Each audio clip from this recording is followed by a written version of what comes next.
Hello guys, Sanchita mini ব্লগে তোমাদের স্বাগত। আজকে একটা নতুন ব্লগ নিয়ে গেছি। আর এদিকে দেখো মুগের একটা রেসিপি বানাই, আমি তোমাদের সাথে শেয়ার করতাম ভাবলাম, তাই তোমাদের কাছে শেয়ার করে রাতেবেলা মুগ ভিজিয়ে রাখলাম। আর সকালবেলা এটা আমি একটা কুকারের মধ্যে সিটি দিয়ে আনিছি। আর এদিকে দেখো আমি দুটো পেঁয়াজ লইছি, একটা টমেটো লইছি, আদা লইছি, রসুন লইছি।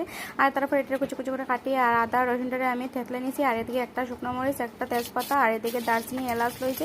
তারপরে দেখো আমি কড়াইয়ের মধ্যে একটুখানি তেল দিয়ে তেলটা আমি কমিয়ে দিচ্ছি। তারপরে পেঁয়াজ, রসুন, আদা, আর এদিকে মধ্যে আমি সম্পাস দিয়েছি আস্তা জিরা আর আস্তা দারচিনি, যাই হোক তারপরে দিয়ে মশলা সব দিয়ে তারপরে দিকে লবণ মরিচ সব কিছু দিয়ে আমি এটাকে ভালো করে কষাই দিয়েছি।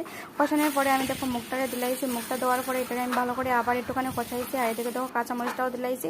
যাই হোক তারপরে আমি জল একটুখানি গরম করছি, কারণ জলটা গরম করে দিলে তরকারিটা ভালো হয়, তার লাগে তরকারির স্বাদটা ভালো হয়, তার লাগে। তারপরে এদিকে দেখো আমি এখন ধনিয়ার গুঁড়াটাও দিলাইছি। যাই হোক তারপরে এদিকে দেখো আমি গরম জলটা দেওয়ার পরে আমি এদিকে গুঁড়ো করে রাখা আমি আস্তা দারচিনি এলাচটা দিয়ে দিলাইছি। তারপরে আমি দিয়েছি আর এই গরম মশলাটা দিয়েছি। আমার রেসিপিটা